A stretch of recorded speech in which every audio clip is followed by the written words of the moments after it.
The dust hung thick in the air that August afternoon, coating everything in Dry Creek with a fine layer of grit that turned the world sepia. Margaret Rose Bennett pressed herself against the rough wooden wall of Henderson's general store, trying to make herself invisible as she watched her father stumble out of the Silver Dollar Saloon across the street. Even from this distance, she could see the familiar red flush creeping up Thomas Bennett's neck, the telltale sign that whiskey had loosened his temper again. She should have been home an hour ago, but the bruises from last week hadn't quite faded to yellow yet, and she'd lingered at the store, pretending to examine bolts of calico she could never afford while Mrs. Henderson cast sympathetic glances her way. Everyone in Dry Creek knew about Thomas Bennett's heavy hands. They also knew to look the other way. Margaret Rose. Her father's voice cracked like a whip across the dusty main street. "You get yourself over here, girl." Her stomach clenched. 20 years old and still cowering like a child. She'd seen other girls her age married already, setting up households of their own. But Thomas Bennett had made it clear that his daughter would stay put until he decided otherwise. No man in town dared court her anyway, not with her father's reputation. "I'm coming, Pa," she called, forcing her feet to move. Each step felt like walking through molasses, her body remembering every blow that had come before. The street was busy for a Tuesday. Miners heading to the claims, cowboys driving cattle through, merchants hawking their wares, 100 pairs of eyes that would see what came next, and not a single soul who would intervene. That was the way of things in Dry Creek. Thomas Bennett stood swaying slightly in front of the saloon, his work shirt stained with sweat and dirt from the mines. He'd been a handsome man once, before disappointment and drink had carved cruel lines into his face. Margaret Rose's mother had died birthing her, and Thomas never let her forget that she'd cost him the only woman he'd ever loved. "Where you been, girl?" He grabbed her arm as she approached, fingers digging into flesh that was already mottled purple and green. "I told you to have supper ready by 5. I was just getting supplies.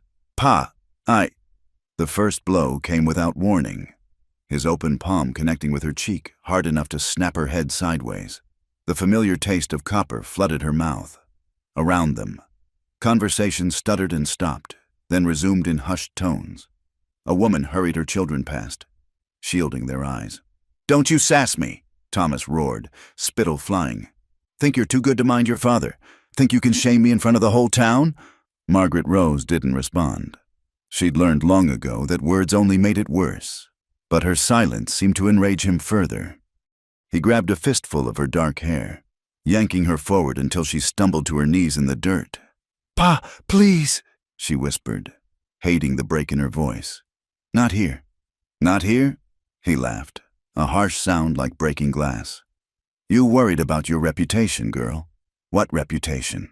Everyone knows you're nothing but a burden, a curse that killed your mother." The crowd had grown now. Men lounged against porch posts, making no move to help but eager for the spectacle. Women clutched their shawls tighter and murmured to each other behind gloved hands. Margaret Rose caught glimpses of faces she'd known all her life. The banker, Mr.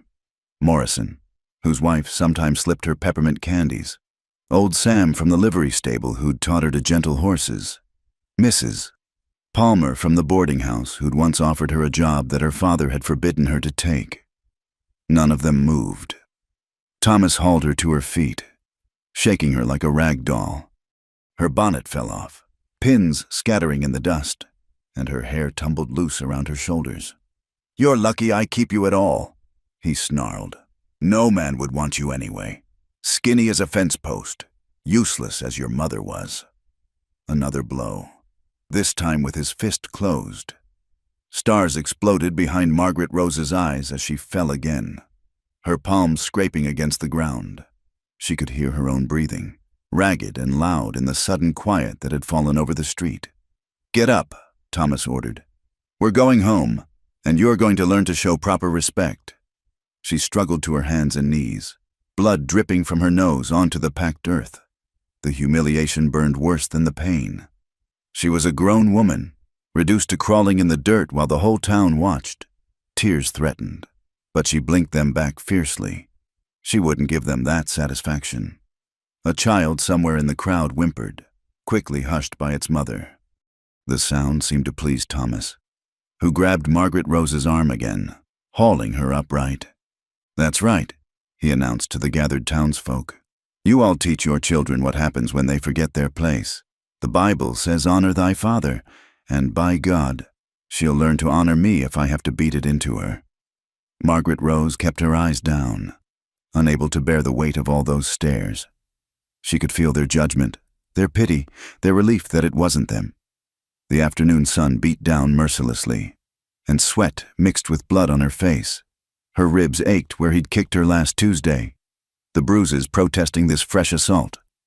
"Anyone got something to say?" Thomas challenged, sweeping his bloodshot gaze across the crowd.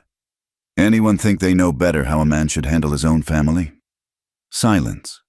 Even the dogs had stopped barking. That's when Margaret Rose heard it. The soft jingle of spurs, different from the familiar sound of cowboy boots. She lifted her head slightly and saw him standing at the edge of the crowd, still as a statue carved from shadow. The Apache warrior stood apart from everyone else, not just in distance, but in bearing. While the townspeople shifted and whispered, he remained motionless, watching. Margaret Rose had seen him before, trading furs at Henderson's store, watering his horse at the trough. The children called him the Savage and threw stones when their parents weren't looking. The adults simply pretended he didn't exist, but he was watching now. And something in his dark eyes made Margaret Rose's breath catch. It wasn't pity she saw there. It was something harder, sharper, like flint ready to strike sparks. Thomas hadn't noticed him yet, too drunk and too focused on his public display of authority. He raised his hand again, ready to deliver another blow to drive his lesson home. The Apache took a single step forward. The Apache warrior moved through the crowd like water through stone, fluid and inevitable. People stumbled back without quite knowing why, creating a path where none had existed before. He wore traditional dress mixed with practical frontier clothing, deerskin leggings, a cotton shirt, a leather vest adorned with intricate beadwork. His hair fell long and black past his shoulders, held back by a simple leather cord. A knife rested at his hip, along with a cavalry pistol that spoke of pragmatism rather than tradition. Margaret Rose had heard the stories. They called him Silent Crow, though she doubted that was his real name. The townspeople said he'd lost his entire band to soldiers 5 winters ago, that he wandered alone now, neither fully part of the white world nor able to return to what remained of his people. Some said he was dangerous, others said he was broken. But looking at him now, Margaret Rose saw neither danger nor brokenness. She saw controlled power, leashed but ready. Thomas Bennett still hadn't noticed the approaching figure, too caught up in his drunken righteousness. His hand was descending again when a voice cut through the air like a blade through silk. "Enough!" The single word wasn't shouted. It didn't need to be. It carried the weight of mountains, the force of rivers, the finality of winter's first snow. Thomas's hand froze mid-swing. Silent Crow stood 3 feet away, close enough that Margaret Rose could see the fine lines around his eyes, the scar that ran from his left temple to his jaw. She'd heard he was maybe 35, though his face held the ageless quality of carved stone. His eyes were the deepest brown she'd ever seen, almost black. And right now they were fixed on Thomas Bennett with an intensity that made her father take an involuntary step back. "She's mine now," Silent Crow said, his English carefully pronounced but firm. The silence that followed was complete. Even the wind seemed to stop, holding its breath along with every soul on that dusty street. Margaret Rose felt her heart hammering against her ribs, each beat loud as thunder in her ears. Thomas Bennett's mouth opened and closed like a landed fish. "What did you say? Savage?" Silent Crow didn't repeat himself. He simply stood there, immovable as the mountains that rose beyond the town limits. His hand rested casually near his knife, but the threat wasn't in the weapon. It was in his presence, in the way he occupied space, as if he had every right to it. "This is none of your concern," Thomas finally managed, though his voice had lost its earlier conviction. "This is family business, white man's business." "No!" Silent Crow's gaze never wavered. "A man who beats a woman in the street has no claim to family. She is under my protection now." The crowd stirred, whispers rising like wind through grass. Margaret Rose caught fragments. "Can't just... Who does he think? Thomas won't stand for..." But Thomas was swaying on his feet, confusion and rage warring on his flushed face. "You can't... She's my daughter, my property. The law..." "Your law." Silent Crow's voice held a note of something that might have been contempt. "Your law that watches a woman bleed and does nothing. I follow older laws." Sheriff Watson had appeared at the edge of the crowd, his hand resting on his pistol, but he made no move to intervene, caught between his duty to maintain order and the unwritten rule that family disputes were private matters. Besides, everyone knew he owed Thomas money from last month's poker game. Margaret Rose found herself holding her breath. No one had ever stood up to her father before. No one had ever suggested she was anything more than his property, to dispose of as he wished. The idea that she could be under protection of anyone, let alone this silent warrior, was so foreign she couldn't quite grasp it. "You think you can just take her?" Thomas laughed, but it was high and nervous. "What are you going to do? Savage? Buy her? Trade some furs for her like she's a horse?" Silent Crow took a step forward. Just one, but Thomas stumbled back as if pushed. "I take nothing. I offer sanctuary. The choice is hers." Every eye turned to Margaret Rose. She knelt still in the dirt, blood drying on her face, her dress torn at the shoulder. The weight of their attention was crushing. She'd never been asked to choose anything in her life. Her father had decided everything: what she wore, what she ate, who she could speak to, where she could go. "Margaret Rose!" Her father's voice turned wheedling, the tone he used after the worst beatings, when he'd cry and promise it would never happen again. "You wouldn't shame your poor old father like this. Your mother would turn in her grave. Come on home, girl. I'll make your favorite stew." She looked at him, this man who'd raised her with fists and cruel words, who'd isolated her from any chance at a normal life. Then she looked at Silent Crow, this stranger who'd stepped forward when no one else would. "He's a savage," someone in the crowd muttered. "No decent white woman would..." "Decent?" Silent Crow's voice cut through the murmur. He addressed the crowd now, his English growing more fluid with emotion. "You speak of decency? You who watch a father draw blood from his child and call it righteous?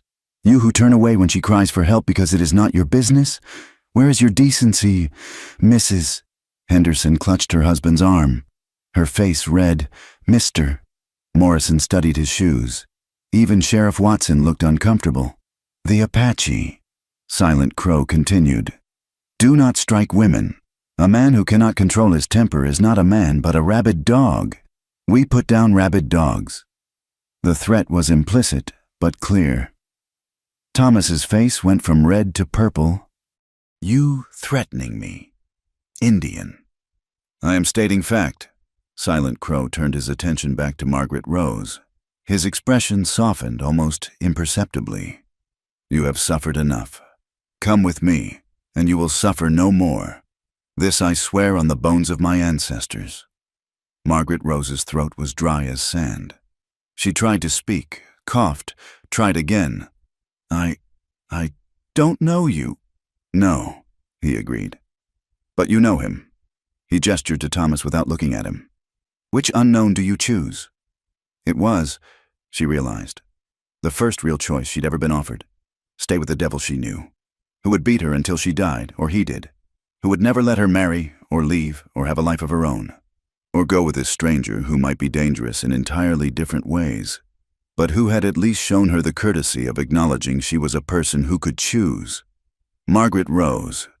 Thomas started forward, but Silent Crow shifted slightly, and her father stopped. "I'm your father. You belong with me. What would people say? You'd be ruined. No decent man would have you after. No decent man has her now." Silent Crow interrupted. "You have seen to that." The truth of it hit Margaret Rose like cold water. Her father had made sure no one in town would court her, had spread stories about her being simple-minded, willful, unmarriageable. She was 20 years old with no prospects, no future except more of the same. More bruises, more humiliation, more nights crying into her thin pillow, wishing her mother had lived or that she had died with her. She looked around at the faces of people she'd known all her life. Not one of them met her eyes. They'd watched her father beat her in the street, and they'd done nothing. They would watch him beat her tomorrow, and they would do nothing. And one day, they would watch him beat her to death, and they would shake their heads and say what a shame it was. But family business was family business. Silent Crow extended his hand, not grabbing, not demanding, just offering. His palm was calloused from weapons and reins, but steady, patient. "Choose," he said simply. The words hung in the air like gunpowder waiting for a spark. "She's mine now." 3 simple words that shattered the unspoken rules of Dry Creek like a stone through glass. Margaret Rose watched the ripple of shock spread through the crowd. Women clutched their children closer. Men's hands drifted to their weapons. The very foundations of their ordered world had been challenged by this Apache warrior who dared to claim what Thomas Bennett considered his by right of blood and law. "You can't be serious," Thomas sputtered, his face cycling through shades of red and purple. "Sheriff Watson, are you going to let this savage—" "Now hold on, Thomas," the sheriff interrupted, clearly uncomfortable. He was a thin man with a drooping mustache, more comfortable breaking up saloon fights than navigating the dangerous ground between race and domestic authority. "The Indian hasn't broken any law that I can see." "Hasn't broken any law?" Thomas's voice rose to a near shriek. "He's trying to steal my daughter." "Steal?" Silent Crow's voice remained level, but Margaret Rose could see the tension in his shoulders, the way his weight shifted slightly onto the balls of his feet. "I steal nothing. I offer freedom to one who has none. If this is theft, then your entire nation is built on it." A murmur ran through the crowd. Some nodded reluctantly. Everyone knew the Apache had been pushed from their lands. Others bristled at the comparison. The banker, Mr. Morrison, stepped forward, his gold watch chain glinting in the sun. "See here," he said in his most officious voice. "This is highly irregular. Miss Bennett is a white woman, a Christian woman. She can't simply go off with a heathen." "It isn't done." "What isn't done," Silent Crow replied, "is standing by while a woman is beaten bloody for sport. Yet you all seem practiced at it." Mrs. Palmer from the boarding house spoke up, her voice shrill with indignation. "Thomas Bennett is her father. The Bible says—" "I have read your Bible," Silent Crow interrupted, causing another stir. Few expected an Apache to be literate. "It also says to love thy neighbor, to show mercy, to protect the weak. Which of these commands do you follow today?" Margaret Rose remained frozen on her knees, watching this unprecedented scene unfold. Part of her wanted to run, from her father, from this stranger, from the weight of all these eyes upon her. But there was nowhere to run to. This was the only world she knew, and it had never offered her sanctuary before. "You're all missing the point," Thomas said, trying to regain control. "She's simple-minded, touched in the head. She can't make decisions for herself. Tell them, Margaret Rose. Tell them how you need your PA to take care of you." The old humiliation burned fresh. How many times had he told that lie? How many potential suitors had been warned away with whispers about her supposed deficiency? She raised her head, meeting his bloodshot eyes for perhaps the first time in years. "I'm not simple-minded," she said quietly. The words seemed to shock Thomas more than Silent Crow's challenge had. "What did you say?" "I said I'm not simple-minded." Her voice grew stronger. "I can read and write and figure better than half the men in this town. Mrs. Henderson knows. She's seen me help with the store accounts when you're too drunk to notice." Mrs. Henderson flushed but nodded reluctantly. "It's true. The girl has a good head for numbers." "You shut your mouth." Thomas snarled at his daughter. "You see, willful and disobedient. She needs a firm hand." "A firm hand?" Silent Crow gestured to Margaret Rose's battered face. "Is this what you call firm, in my people's tongue?" We have another word for it. We call it cowardice. Thomas lunged forward then, all drunken rage and wounded pride. But Silent Crow moved like water, stepping aside and letting the bigger man's momentum carry him past. Thomas stumbled, nearly fell, caught himself against a hitching post. When he turned back, his face was murderous. "You'll pay for that, savage! This whole town will see you hang—" "For what?" Sheriff Watson stepped between them, looking miserable but duty-bound. "For stepping aside when you charged him. Thomas, you're drunk. Go home and sleep it off. Without my daughter. Your daughter is a grown woman," Silent Crow said, "old enough to choose her own path. In my culture, she would have been considered an adult for many seasons now. Only in your world is a woman of 20 summers still a child in her father's house." The crowd was growing restless. This had gone beyond the usual street theater into something more dangerous, a challenge to the very order of their society. Margaret Rose could see it in their faces, the fear that if one woman could simply choose to leave, what would stop their own daughters, their own wives? "This is madness," someone called out. "Next you'll have every dissatisfied female running off with the first Indian who makes promises." "Promises?" Silent Crow's eyes narrowed. "I promise only what I can give. Safety, respect, freedom to be more than a man's property. If these simple things would empty your town of women, perhaps you should examine why." That struck too close to home. Several men in the crowd shifted uncomfortably. Everyone knew that Jake Morrison beat his wife behind closed doors, that Carl Henderson had driven his eldest daughter away with his strictness, that half the marriages in Dry Creek were more prison than partnership. Margaret Rose watched it all with a kind of detached wonder. This stranger, this Apache warrior who had no stake in their community, was saying all the things she'd thought but never dared voice. He was holding up a mirror to Dry Creek, and the town didn't like what it saw. "Enough talk," Thomas declared, straightening up with effort. "Margaret Rose, you get up right now and come home, or I'll—" "You'll what?" Silent Crow asked softly. "Beat her again? Here? Now? Show everyone what a big man you are." Thomas's hand went to the old Navy Colt at his hip. The crowd drew back, suddenly aware that this could turn deadly. Sheriff Watson's hand found his own weapon, though he looked uncertain who he'd be drawing on. "Pa, no!" Margaret Rose gasped, but Silent Crow didn't move, didn't reach for his own weapons. He simply stood there, watching Thomas with those dark, fathomless eyes. "You would shoot an unarmed man for speaking truth? This is your Christian virtue?" "You're armed," Thomas protested, gesturing wildly at the knife and pistol at Silent Crow's belt. "Am I?" Silent Crow slowly, deliberately, unbuckled his gun belt and let it fall to the ground. He removed the knife sheath and set it aside as well. "Now I am not. Will you shoot me now? Show your daughter what kind of man her father truly is." The challenge hung between them. Margaret Rose held her breath, knowing her father's temper, knowing how whiskey made him reckless.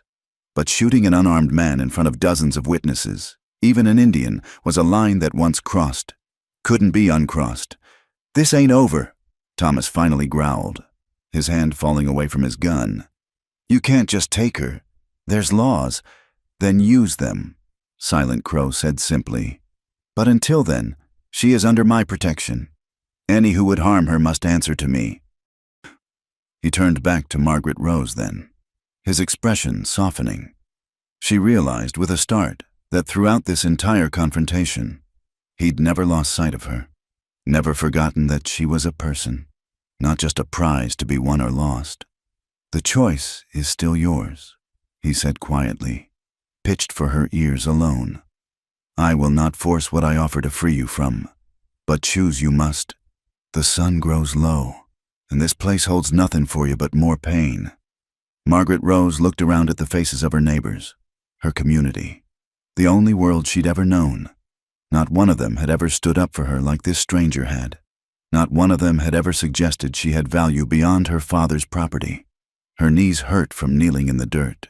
Her face throbbed where her father had struck her. Her ribs ached with every breath. And she was tired, so deeply, bone-achingly tired of it all. Silent Crow extended his hand once more, palm up, patient as stone. The gesture was simple, but Margaret Rose understood its weight. This was her moment of choosing, the fulcrum on which her entire life would turn. She looked at that offered hand, brown and calloused, steady despite the chaos surrounding them. Then she looked at her father, swaying on his feet, face twisted with rage and disbelief that his authority could be challenged. 20 years of bruises, 20 years of cruel words, 20 years of being told she was worthless, unwanted, a burden that killed her mother by being born. Slowly, Margaret Rose placed her trembling hand in Silent Crow's. The touch was electric, not with romance but with possibility. His fingers closed gently around hers, and with surprising strength that somehow managed to be tender. He helped her to her feet. Her legs shook, whether from kneeling so long or from the magnitude of what she was doing. She couldn't say. "No." Thomas lurched forward, but several men grabbed him, holding him back. Not out of sympathy for Margaret Rose, she knew, but because the situation was already too volatile. A dead Indian would bring investigations, possibly federal marshals. Definitely trouble no one wanted. "You're making a mistake," Thomas shouted, struggling against the restraining hands. "You'll be ruined. No decent person will speak to you again. You'll be nothing but an Indian's—" "Thomas, that's enough," Sheriff Watson said firmly. "The girl's made her choice. She can't make choices. She's my daughter." "Not anymore," Silent Crow said quietly. He bent to retrieve his weapons, buckling them back in place with economical movements. Then he turned to address the crowd one final time. "You will remember this day. Not because an Apache took one of your women. I take no one. You will remember because one of your women chose to leave. Ask yourselves why." Margaret Rose felt the weight of their stares, disgust from some, pity from others, and from a few of the younger women. Something that might have been envy. She straightened her spine, lifted her chin. Let them look. Let them see her battered face and torn dress. Let them see what their silence had allowed. "Mrs." Henderson stepped forward hesitantly. "Margaret Rose, dear, are you certain? You don't know this man. He could—" "What?" Margaret Rose found her voice at last. "Beat me, humiliate me, keep me prisoner in my own home. Tell me I'm worthless every day until I believe it." She gestured to her father. "I already have that." The older woman flinched but pressed on. "But he's not. He's not one of us. You'll be living as a savage, away from civilization, from Christian society." "Your Christian society watched my father beat me in the street," Margaret Rose said, surprising herself with the steadiness of her voice. "Your civilization decided it wasn't their business. If that's what you offer, I'll take my chances with so-called savagery." Silent Crow had moved to where a painted horse stood tethered, a beautiful animal with a black and white coat that seemed to shimmer in the late afternoon sun. He untied the reins but made no move to mount, waiting. "You walk out of here with that heathen, you're dead to me." Thomas managed to shout, though the fight was leaving him as the whiskey fog cleared enough for him to realize what was happening. "You hear me, girl? Dead. I have no daughter." Margaret Rose turned to face him one last time. "You never did," she said quietly. "You had a possession, a thing to blame for your sorrows, a target for your fists. But a daughter? No, you never had one of those." The truth of it seemed to strike Thomas like a physical blow. He sagged in the arms of the men holding him, and for just a moment, Margaret Rose saw him as he really was, a broken, bitter man who had driven away the only family he had left. "Come," Silent Crow said gently. "The sun grows low, and we have far to travel." But Margaret Rose hesitated, suddenly aware of practical matters. "I have nothing, no clothes, no—" "You have yourself," he interrupted. "That is enough. The rest can be found or made. Wait, Mrs." Henderson hurried into her store, emerging moments later with a wrapped bundle. "Take this," she said, pressing it into Margaret Rose's hands. "It's not much, but—" She glanced fearfully at Thomas, then back to Margaret Rose. "I should have done more. I'm sorry." Others began to step forward. Not many, but a few.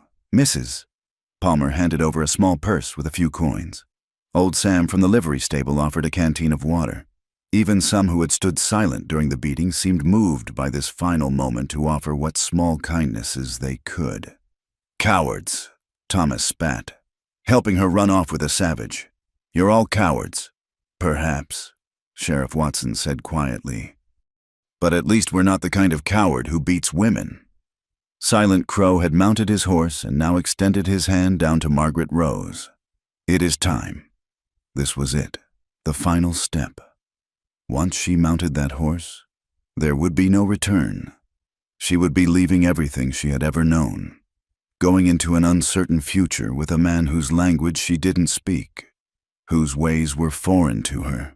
But what was certainty worth when it promised only pain? Margaret Rose took his hand and let him pull her up behind him on the horse. She had ridden before, secretly, when her father was passed out drunk, but never like this. Never with her arms around a stranger's waist. Never with the entire town watching her choose exile over existence. "Where will you take her?" someone called out. Silent Crow looked back over his shoulder. "Where she can heal. Where she can learn that not all strength comes from fists. Where she can discover who she is when fear no longer rules her days. And if she wants to come back, then she will come back. But it will be her choice, not mine, not yours, not his." He gestured to Thomas, who was now sitting in the dirt, looking suddenly old and defeated. "That is what you cannot understand. Among my people, even in our darkest hours, choice is sacred." He turned the horse, and Margaret Rose found herself facing the open desert beyond the town, vast and golden in the slanting light.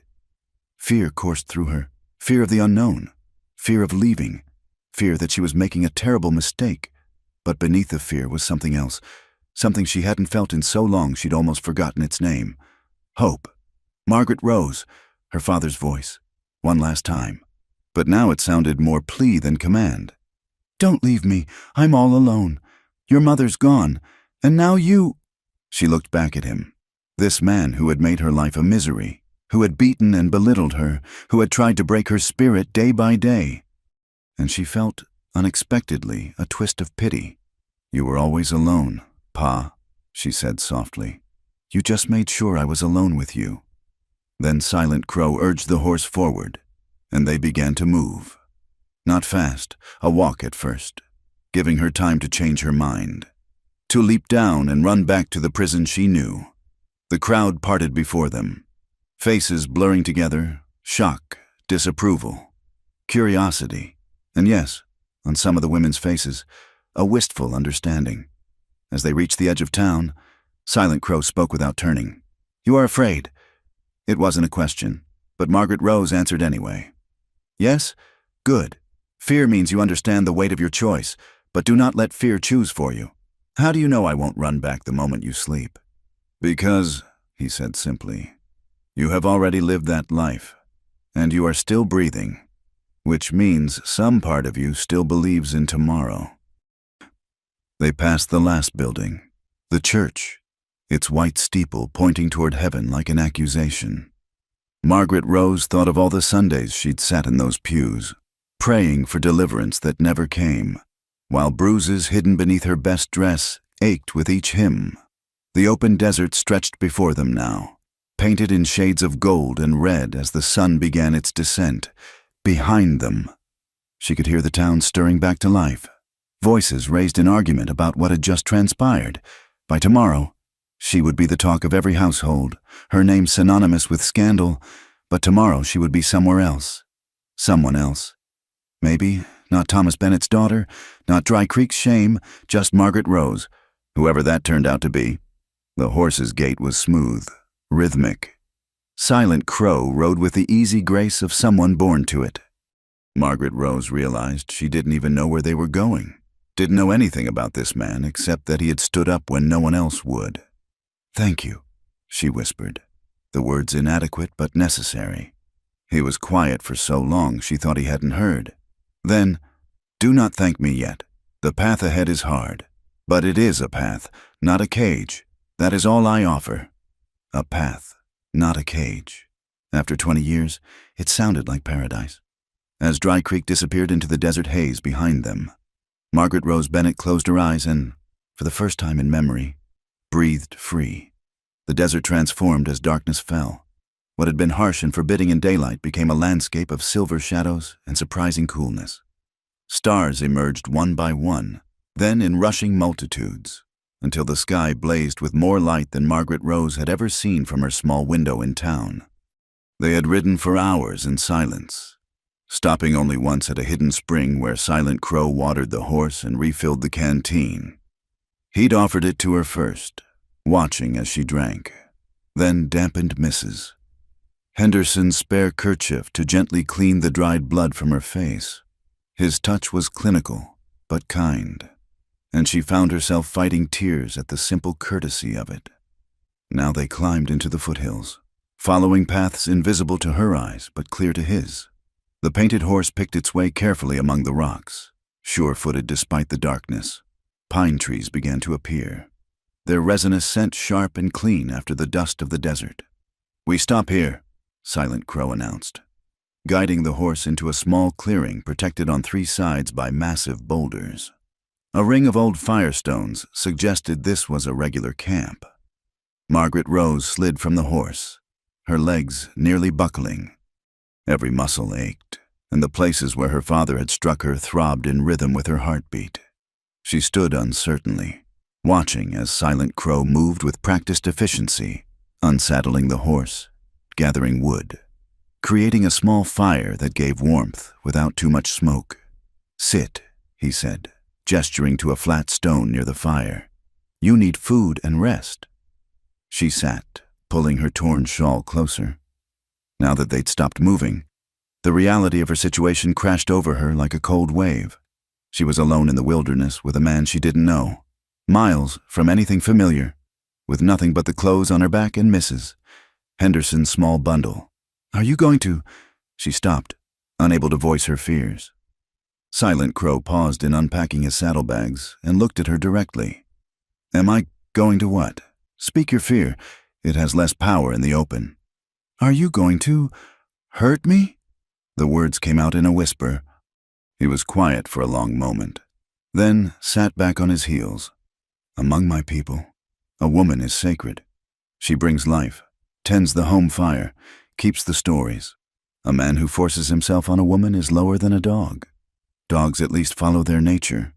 Such a man betrays his— But I'm not your people." "No," he agreed. "But you are under my protection. This means your safety is my honor. I will die before I let harm come to you, from others or from myself." The simple certainty in his voice made her throat tight. "Why? Why did you do it? You don't know me?" Silent Crow returned to his work, pulling out dried meat, flatbread, and a leather pouch of something that smelled like herbs. "I knew enough. I knew you were being beaten while others watched. I knew you had no one to stand for you. Among my people, this would be—" He paused, searching for words. "It would be a tear in the fabric of the world, something that must be mended." He prepared a simple meal, heating water in a small pot, adding herbs that made a fragrant tea. The dried meat was tough but satisfying, the bread filling. Margaret Rose ate slowly, her split lip making each bite painful. "You spoke of your people," she ventured. "But you're alone." His hands stilled for just a moment. "Yes." When he didn't elaborate, she pressed gently. "The town says— They say soldiers killed your band. The town says many things. Some are even true." He stared into the fire, and for the first time, she saw the weight he carried. 5 winters ago, we were camped near Bitter Creek, peaceful. We had signed their papers, stayed on their reservation, but there was gold in the hills, and gold speaks louder than treaties. Margaret Rose knew about the gold rush, the conflicts it had sparked, but hearing it from this side made her stomach turn. "They came at dawn. I was hunting, bringing back deer for the winter stores. I heard the guns." He stopped, jaw tight. "When I returned, there was nothing left. My wife, my daughter, my mother and sisters, all gone." "I'm sorry," she whispered, the words pathetically inadequate.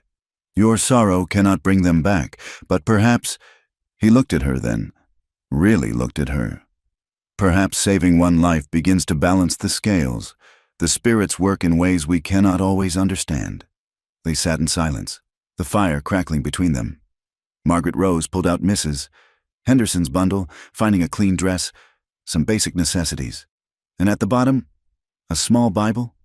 She almost laughed at the irony. "You can read this?" Silent Crow asked, noticing the book. "Yes, my mother taught me before she died. It was the only thing Father couldn't take from me, what was already in my head." "Then you are wealthy indeed. Knowledge is the only treasure that cannot be stolen." She fingered the worn leather cover. "Do you really read it? The Bible?"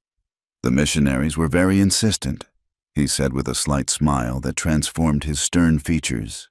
"They came to save our heathen souls. I learned their language, their book, their ways. I thought understanding would build a bridge between our peoples." The smile faded. "I was young.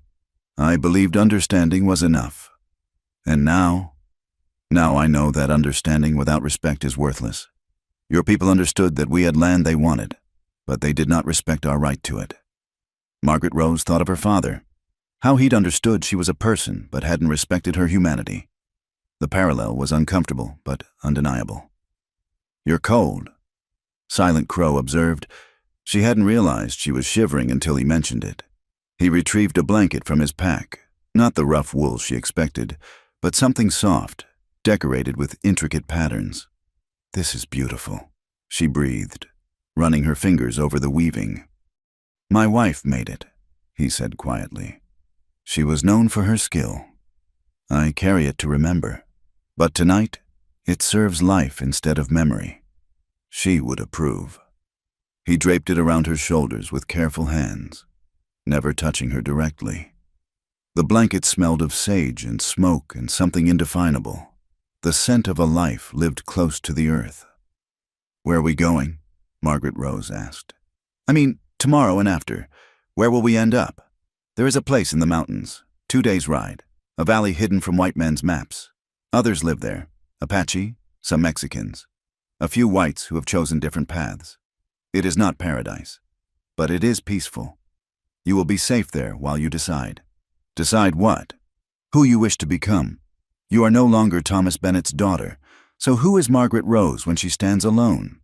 The question terrified her. She'd never been allowed to wonder who she might be beyond her father's shadow. "I don't know," she admitted. "Good. Knowing too quickly means choosing too small. You have time now, time to heal, to learn, to grow. Time to discover if Margaret Rose has iron in her spine or flowers in her heart, perhaps both." "And you? Will you stay in this valley?" He was quiet for a long moment. "I have been wandering since the massacre, following old paths, trading, existing but not living. Perhaps it is time I also remembered who I am beyond grief." A coyote howled in the distance, answered by another. The sound should have frightened her, but somehow it only emphasized the vast freedom of this place. No walls, no locked doors, no drunken footsteps to fear. "You should sleep," Silent Crow said. "Tomorrow's journey is longer." He showed her how to arrange the blanket and her spare dress into a comfortable bed near the fire, then moved to the other side, giving her space. She watched him settle against a boulder, his weapons within reach, but his posture relaxed. "You'll freeze," she protested. "I have slept in worse places, and you need warmth more than I. Your body has been through much today." She lay down, marveling at how different the stars looked out here, in town. They'd seemed distant, dimmed by lamplight and smoke. Here, they pressed close, intimate as whispered secrets. "Silent Crow," she said softly. "Yes? Is that really your name?" A soft sound that might have been a chuckle. "It is what your people call me. My true name is—" He said something in Apache, liquid syllables she couldn't hope to reproduce.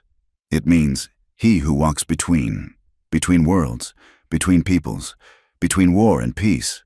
But Silent Crow serves well enough." "What should I call you? What do you wish to call me?" She thought about it. "You're not silent. You've spoken more truth today than I've heard in 20 years, and you're not a crow. You don't pick at the dead. You pulled me from a kind of death. Then choose a name that fits what you see." "I'll think on it," she said, surprising herself with something that might have been the ghost of a smile. "Sleep now," he said gently. "The stars will watch over us, and tomorrow brings new trails." Margaret Rose closed her eyes, expecting fear or worry to keep her awake, but wrapped in a dead woman's beautiful blanket, protected by a grieving warrior's honor, under stars that didn't care about the color of her skin or the scandal of her leaving. She felt something she hadn't experienced in years: peace. The days that followed blurred together like watercolors in rain. They traveled higher into the mountains, leaving the desert behind for forests of pine and aspen. Margaret Rose learned the rhythm of this new life. Wake before dawn. Break camp with quiet efficiency. Ride through landscapes that stole her breath. Make camp as shadows grew long. Silent Crow was a patient teacher without seeming to teach at all. He showed her which plants could be eaten, which streams ran cleanest, how to read weather and cloud formations. When her split lip made eating painful, he made a poultice from plants he gathered, applying it with hands gentle as a mother's. On the third night, camped beside a stream that sang over smooth stones, Margaret Rose finally found courage to voice what had been building inside her. "My mother died when I was born," she said suddenly, staring into the fire. "Father never let me forget it. Said I killed her, coming into the world. Said God marked me as cursed from my first breath." Silent Crow was cleaning his rifle, movements methodical and sure. He didn't interrupt, didn't rush to comfort or contradict. He simply listened. "I used to wonder what she was like. Found an old daguerreotype once, hidden in Father's Bible. She looked kind, gentle, nothing like him." Margaret Rose pulled her knees to her chest. "Sometimes I'd pretend she was still alive, just traveling somewhere, that she'd come back and take me away." "What happened to the picture?" "Father found me looking at it, burned it, said I didn't deserve to see her face." The memory still stung. "Years later, that's when the beatings got worse, like he couldn't stand to look at me because I had her eyes." Silent Crow set aside his rifle, giving her his full attention. "Among my people, we believe the spirit chooses its time to walk on. Your mother's spirit chose to leave as yours arrived. This is not curse, it is the turning of the great wheel. One season ends, so another can begin. But if I hadn't been born, then your mother would have found another path to the spirit world. When it is time, death comes whether we invite it or not. You did not kill her any more than spring kills winter." Margaret Rose had never thought of it that way. 20 years of guilt began to shift, just slightly, like ice beginning to crack on a frozen stream. "Your father's grief became poison," Silent Crow continued. "Instead of honoring your mother's memory by cherishing what she left behind, he destroyed it daily. This is his failure, not yours." They sat quietly, listening to the stream's music. Then Margaret Rose asked, "Tell me about your daughter." His face softened in the firelight. "Little Moon. We called her. She had eyes like yours, always watching, always learning. 5 summers old when—" He paused, gathering himself. "She feared nothing. Would walk up to horses twice her height and scold them for eating her grandmother's herbs. Made friends with a raven who would steal shiny things for her. She sounds wonderful. She was all the best parts of her mother and somehow a few good parts of me." He smiled sadly. "I see her sometimes in small things. A certain slant of light, the way a bird tilts its head, the echo of laughter in water falling. Do you think she knows you remember?" "I hope so. We believe the spirits of children stay close to those who love them. Perhaps she led me to that street in your town. Perhaps she whispered, 'Father, see this one who suffers. Remember what you could not do for me.'" Margaret Rose felt tears sliding down her cheeks. Not from sadness, exactly, but from the unexpected gift of being understood. "I'm sorry you lost them, as I'm sorry you lost your mother and never had a true father." He met her eyes across the fire. "But we are here now, 2 spirits marked by loss, finding a path forward. This matters. The next morning brought their first real challenge. The trail narrowed, forcing them to dismount and lead the horse along a ledge with a devastating drop below. Margaret Rose had never been afraid of heights, but this was different. One wrong step meant certain death. "Don't look down," Silent Crow advised, moving ahead with the easy confidence of long practice.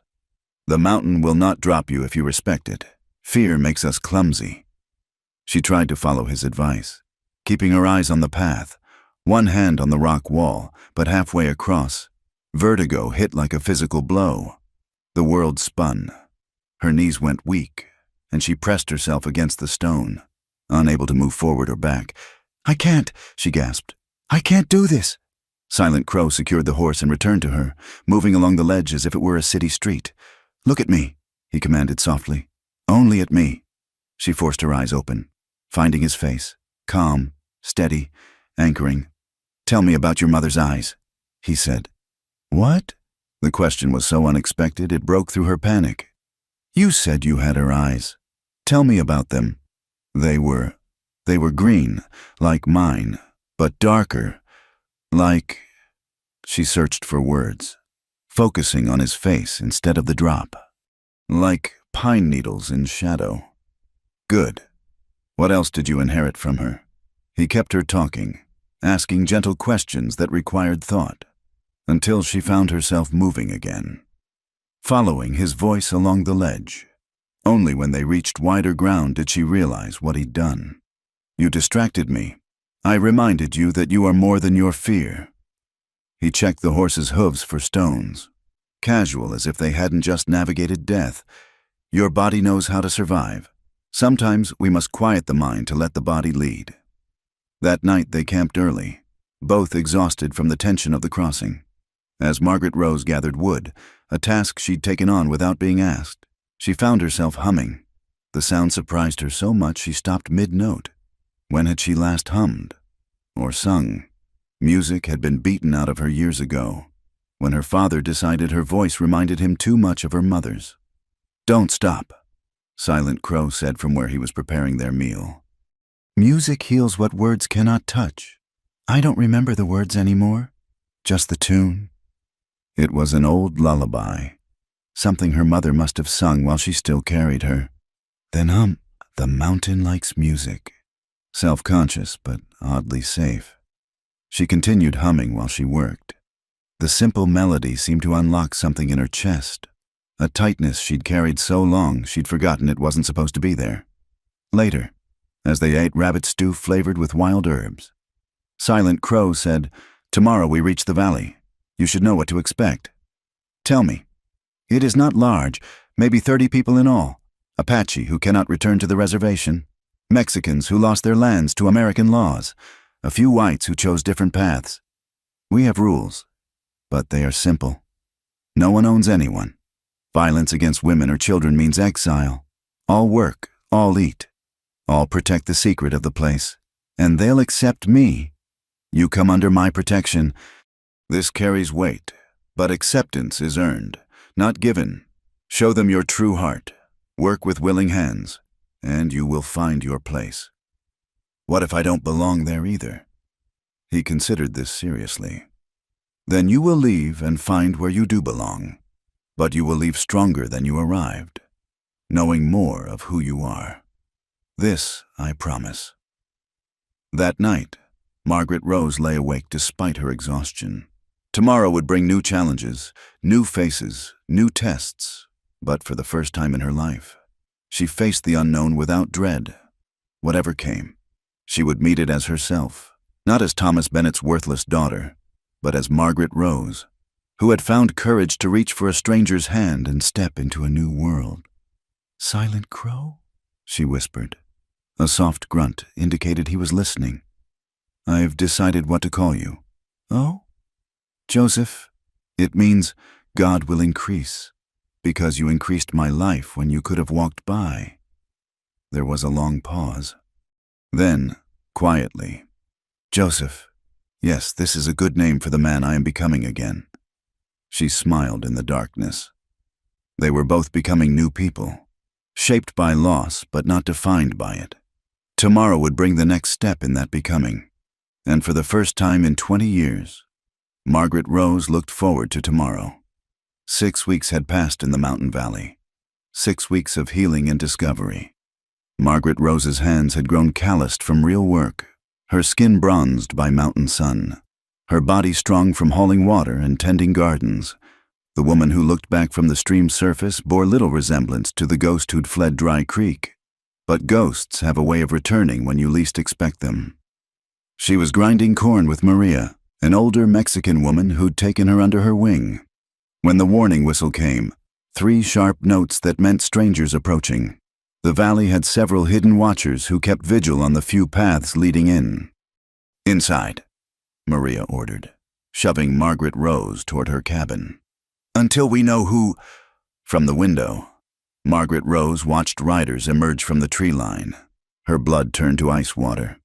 Thomas Bennett rode at the front, flanked by 6 men she recognized from town, hard cases who'd do anything for coin. They'd found her. Somehow, they'd found her. Joseph appeared from nowhere, as he often did, placing a calming hand on her shoulder. "Breathe," he said quietly. "You are not alone this time." The riders were met at the valley's entrance by Walking Bear, the unofficial leader of their small community, and several armed men.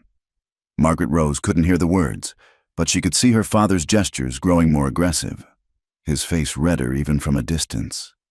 "How?" she whispered. "How did they find us?" "Gold speaks louder than loyalty," Joseph said grimly. "Someone in the nearest trading post must have seen us, sold the information." The confrontation at the entrance grew heated. One of Bennett's men reached for his gun, only to find 3 Apache rifles trained on him. The standoff stretched taut as wire. "They'll leave," Margaret Rose said, trying to convince herself. "They have to leave." But Joseph's face told a different story. "Your father has come too far to leave empty-handed. He brings men who kill for sport. This will not end with words." Walking Bear was approaching the main cluster of buildings, Thomas Bennett beside him, the other riders following under heavy guard. Margaret Rose's heart hammered against her ribs. She'd been foolish to think she could simply disappear, that her father would let her go. "Stay inside," Joseph commanded, checking his weapons. "No matter what you hear." But as he turned to leave, Margaret Rose caught his arm. "No, I won't hide anymore. This is my fight. This is not about fighting. This is about keeping you safe." "And what happens next time? And the time after that?" She stood straighter, finding steel in her spine she didn't know existed. "I ran once. I won't run again." Something shifted in Joseph's dark eyes. Surprise, perhaps, or respect. "Then we face this together. But stay behind me. Your father came for blood." They emerged into the harsh afternoon light. The small community had gathered, forming a protective semicircle. Margaret Rose saw her friends among them, Maria clutching a rifle with practiced ease, young Samuel who'd been teaching her to track, White Dove who'd shown her which plants eased pain. They stood ready to defend her, these people who barely knew her but had accepted her as one of their own. Thomas Bennett's eyes found her immediately. "There you are," he slurred, though it was barely past noon. "My wayward daughter, time to come home." "I am home," Margaret Rose said, surprised by the steadiness of her own voice. "Home? With these savages and outcasts?" He spat in the dirt. "You've shamed me, girl, shamed our family name. But I'm a forgiving man. Come back now, and we'll say no more about it." "No." The simple word hung in the air like a challenge. Thomas's face darkened. "You don't tell me no, girl. I'm your father. You belong to me by law and by God." "Your law," Joseph said, stepping partially in front of Margaret Rose. "Your God. Neither holds power here. You." Thomas's hand dropped to his gun. "You're the one who started this, filling her head with ideas, making her forget her place. Her place is where she chooses to stand." Walking Bear interjected. His English was heavily accented but clear. "This is sovereign land. Your laws do not reach here." One of Bennett's men laughed harshly. Sovereign land. You're nothing but a bunch of renegades hiding in the hills. One word to the army and they'll clean you out like rats. Perhaps. Walking Bear agreed calmly. But you would not live to speak that word. The threat was delivered without heat. A simple statement of fact that seemed to chill even the hardened gunmen. They shifted nervously, suddenly aware they were outnumbered and outpositioned, with the rifles trained on them from multiple vantage points. I didn't come here to fight, Thomas said, trying a different approach. I came for what's mine. Margaret Rose. Your place is with your family. Your mother would want— Don't! Margaret Rose's voice cracked like a whip. Don't you dare invoke her name. She died trying to bring me into this world, and you've spent 20 years punishing me for it. You don't get to speak for her. Everything I did was for your own good. To make you strong, to teach you respect. To break me, she interrupted. To make me as small and bitter as you, but I'm not broken anymore. Father, I'm not afraid anymore. It was true, she realized with wonder. Standing here, surrounded by people who valued her, who saw her worth beyond her usefulness as a target for rage. She felt no fear, only a sort of sad pity for the man who'd driven away the only family he had. You'll come back, Thomas snarled, abandoning pretense. When winter comes and you're cold and hungry, when these savages show their true nature, you'll come crawling back, begging, if she returns to your town. Joseph said quietly, It will be as a free woman, not as property. And if you have touched her again, if there is one new bruise on her body, I will find you. This is not a threat. It is a promise made on the bones of my daughter, who I could not protect. Something in his tone must have penetrated even Thomas's whiskey-soaked brain, because he took an involuntary step back. The men with him exchanged glances, clearly reassessing the wisdom of this expedition. This ain't over, Thomas declared, but the fight was leaving his voice. She's my blood, my daughter. No, Margaret Rose said softly. I was never your daughter. I was your victim. There's a difference. The words seemed to break something in him. For just a moment, she saw him clearly. A lonely, angry man who'd lost everything he'd ever loved and had spent 20 years ensuring he'd lose even more. Then the moment passed, and his face hardened again. You're dead to me. He spat. You hear? Dead. I have no daughter. You never did, she replied, echoing her words from that day in Dry Creek. Go home, Father. Go home and try to find peace, but find it without me. Thomas turned to his men. We're leaving. When one of them started to protest, he snarled, Now! They mounted up, Thomas taking one last look at his daughter. She stood tall, no longer the cowering girl he'd controlled through fear. Whatever he saw in her face made him wheel his horse sharply and spur it toward the valley entrance. The community watched in tense silence until the riders disappeared into the trees. Only when the all-clear whistle came did people begin to disperse, voices rising in relief and anger. They'll be back, someone said. With more men, or with the army. Maybe, Walking Bear agreed. But today, they left. Today, we stood together. This matters. Margaret Rose felt her knees go weak as the adrenaline faded. Joseph steadied her, his hand warm on her elbow. You did well, he said simply. I thought I'd be more afraid. Fear is not weakness, but you found something stronger than fear? What? Purpose, family, home. He gestured to the people around them, already returning to their daily tasks, but throwing supportive glances her way. These things make us brave. That evening, the community gathered for a meal, as they did most nights. But tonight felt different. Margaret Rose noticed how people included her in conversations, how the children brought her flowers, how the women touched her shoulder in passing. She'd proven herself, not through violence, but through choosing to stand rather than run.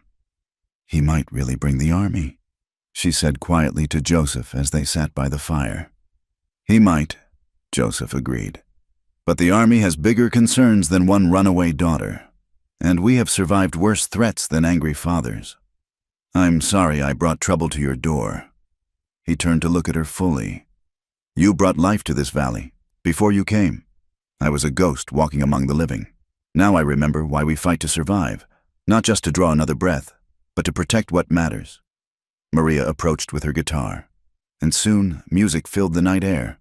Songs in Spanish, Apache, and English wove together, creating something new and beautiful.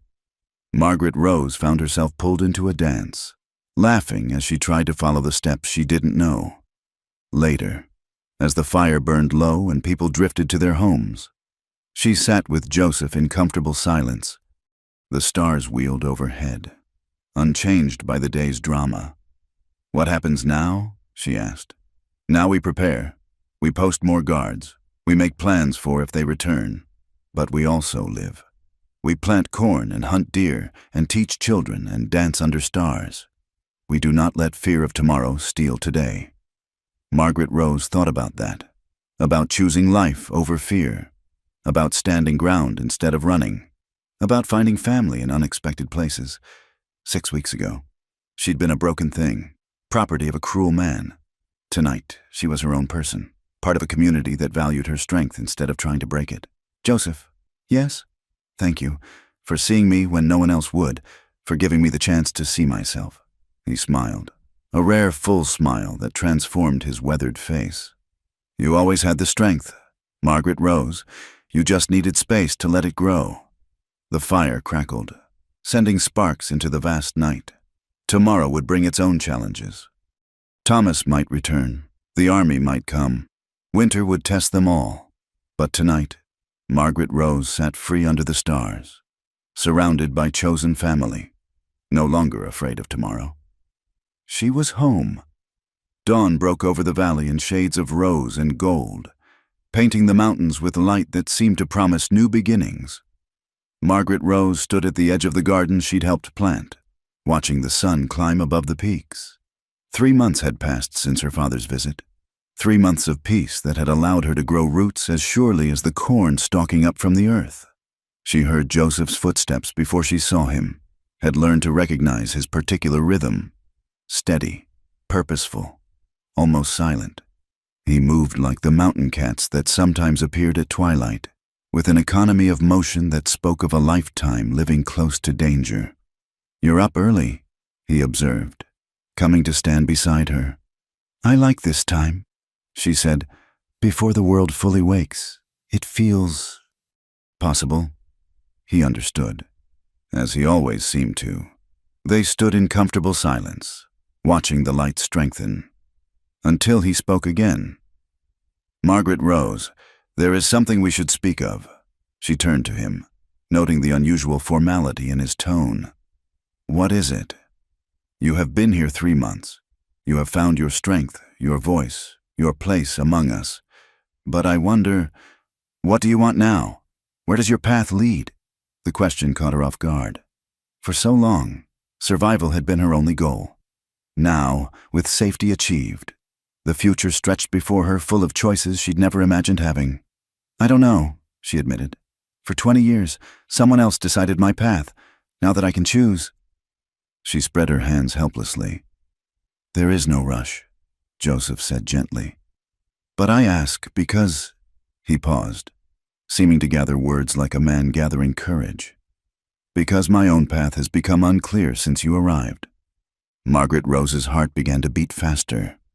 Over the months, she'd become aware of a change between them. What had begun as protector and protected had shifted into something deeper. She caught him watching her sometimes with an expression that made her breath catch. She found herself seeking his presence, feeling incomplete when he was away hunting or trading. "What do you mean?" she asked, though part of her already knew. Joseph turned to face her fully, his dark eyes serious. "Among my people, when a man wishes to court a woman, he must first know his own heart and speak it clearly. I have mourned my wife and daughter for 5 years. I thought my heart was ashes, capable only of grief. But you—" He reached out, not quite touching her face. "You have brought green things to grow in that burned place." Margaret Rose felt tears prick her eyes. "Joseph, I do not speak of this to pressure you." He continued quickly. "You are free, and you must remain free. But I would be less than honest if I did not say that I have come to care for you. Not as a guardian cares for his ward, but as a man cares for a woman who makes him remember joy. She thought of all the small moments that had built to this, his gentle teaching, his quiet protection, the way he laughed at her attempts to speak Apache, how he trusted her with his grief and his memories. She thought of how safe she felt beside him, but more than safe, seen, valued, cherished, even. "I care for you too," she whispered. "But I'm frightened. Not of you," she added quickly as his face changed. "Of myself, of not knowing how to be, how to love without losing myself. Love should not diminish you," Joseph said firmly. "True love makes you more yourself, not less. What we could have together. It would be partnership, equality, respect, never ownership." The others, will they accept it? A white woman and an Apache man. This valley exists for those who don't fit the world's narrow paths. Maria married an Apache warrior. Samuel's parents were Chinese and Mexican. We make our own ways here. Margaret Rose looked out over the valley that had become home, then back at this man who had given her freedom and asked nothing in return. "I need time," she said finally. "Not to know my feelings, those are clear, but to know myself fully first. Will you wait?" Joseph smiled, that rare, transformative expression. "I have waited 5 years to feel anything but grief. I can wait longer for something worth having." As if the mountains themselves had been holding their breath. The morning suddenly erupted with shouts and warning whistles. Riders approaching, many of them. "Inside," Joseph commanded. All softness gone, replaced by the warrior. But Margaret Rose was already moving, not to hide but to arm herself. She'd learned to shoot over the past months, and her rifle was loaded and ready. Whatever came, she would face it standing. The riders burst into the valley, not her father this time, but soldiers, a full patrol, armed and ready for battle. At their head rode a captain she didn't recognize, young and stern-faced, with the bearing of a man determined to prove himself. Walking Bear met them as before, but this time the soldiers didn't stop at the entrance. They rode in, fanning out, rifles at the ready. "By order of the United States Army," the captain announced. "This illegal settlement is to be disbanded immediately. All residents will surrender weapons and prepare for relocation." "On whose authority?" Walking Bear demanded. "On the authority of the federal government. You're harboring fugitives and renegades. This ends now." Margaret Rose felt her world tilting. They'd been found out, sold out, and now everything they'd built would be destroyed. She looked for Joseph, found him positioned strategically, ready to fight but hoping for another way. That's when she did something that surprised everyone, including herself. She stepped forward, into the open, addressing the captain directly. "Sir, might I speak with you?" The captain's eyes narrowed. "You're the Bennett girl, the one who ran off with savages. Your father's been making quite a noise about you in town." "I'm Margaret Rose," she said firmly. "Just Margaret Rose. And yes, I left my father's house. But look at me. Captain, do I appear to be held against my will? Do I seem abused or corrupted?" The captain studied her, taking in her healthy appearance, her clear eyes, her straight spine. "You've been living with heathens. Ma'am, it's not proper." "What's not proper?" she said, her voice carrying clearly. "Is a father beating his daughter in the street while good Christian folk watch and do nothing?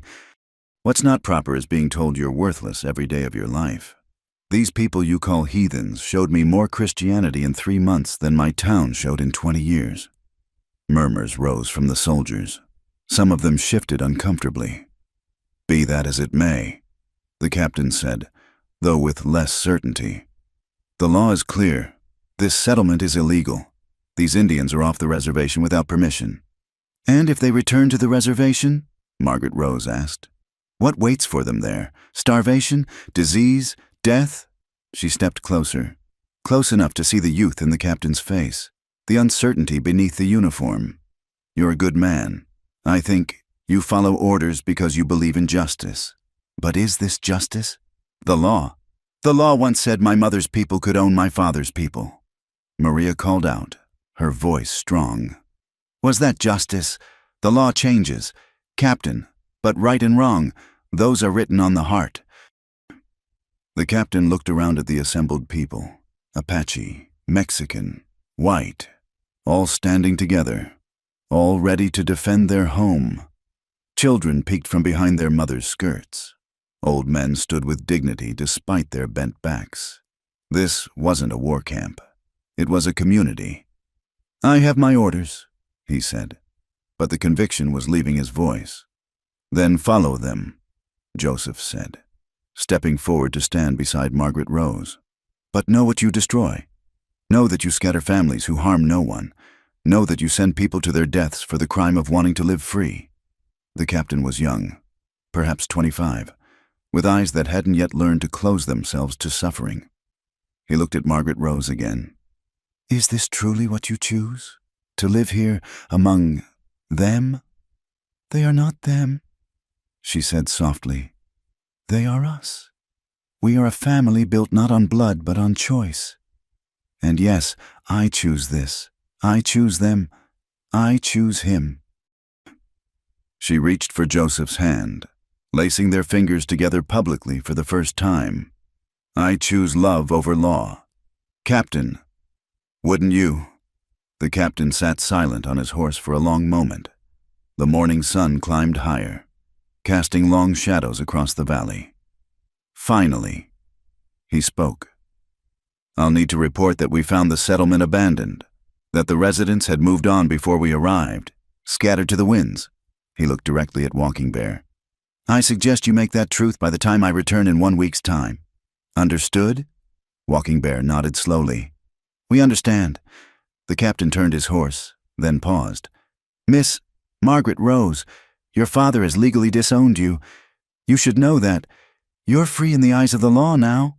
"What you do with that freedom," he shrugged. "That's not my business." As the soldiers rode away, the valley erupted in voices. Anger, fear, relief, sorrow.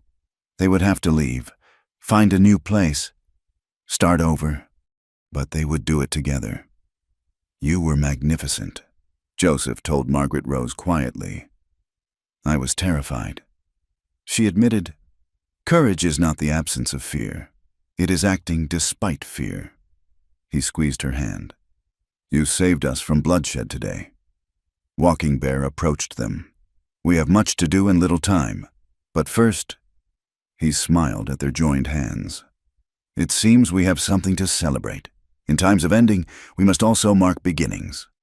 That evening, as the community packed and prepared, they also celebrated, by firelight, with the mountains as witness. Margaret Rose and Joseph spoke vows, not in any church, not blessed by any minister the outside world would recognize, but sacred nonetheless. Maria sang. Walking Bear spoke words in Apache that needed no translation. The children threw wildflower petals. "I take you as my equal," Joseph said, his voice carrying over the gathered crowd. "To walk beside, not behind, to share joy and sorrow, plenty and want. To be my partner in all things until the mountains fall. I choose you freely," Margaret Rose replied, her voice strong and clear. "To stand with in peace and trouble, to build a life of respect and tenderness, to love without owning, to hold without binding, until the stars forget their names." They sealed their vows with a kiss that tasted of wood smoke and promise, of endings and beginnings, of freedom hard-won and consciously chosen. Later, as the fire burned low and people drifted away to continue packing, Margaret Rose stood with her new husband, looking out over the valley they would leave tomorrow. "Where will we go?" she asked. "North, probably. There are other hidden places. We'll find one, and we'll build again. As many times as we must." He wrapped an arm around her, pulling her close. "That's what love does, Margaret Rose. It builds and rebuilds, no matter how many times the world tries to tear it down." She thought of her mother, dead 20 years, and wondered if she would approve of this unconventional path her daughter had taken. She thought of her father, alone with his whiskey and his rage, and felt only pity. She thought of Dry Creek, where she'd been property, and of this valley, where she'd become a person. "I'm not afraid," she said, and meant it. "No," Joseph agreed. "You haven't been afraid for some time now? You just needed to realize it." As dawn approached, bringing with it the need to move on, Margaret Rose Bennett, now Margaret Rose in truth, belonging fully to herself, stood ready. She had found love not in the cage of tradition, but in the wild freedom of choice. She had discovered that sometimes enough spoken at the right moment can change everything. And she had learned that home isn't a place, but a people. And love isn't ownership, but liberation. The bruises had long since faded from her skin, but more importantly, they had faded from her spirit. In their place grew something stronger than fear, more lasting than pain, the unshakable knowledge that she was worthy of love, capable of courage, and free to choose her own path. And as the first light touched the mountains, painting them gold with promise, she chose to walk forward into whatever came next, hand in hand with a man who had seen her worth when the whole world looked away. Surrounded by a family built on choice rather than chance, she was free, she was loved, she was home. And that was more than enough. It was everything. Thank you for listening to this story. I'd love to know where in the world you're enjoying these tales. Please share in the comments below. Don't forget to subscribe to From Wild West channel and let me know your thoughts on Margaret Rose's journey. Your stories and responses mean everything to us.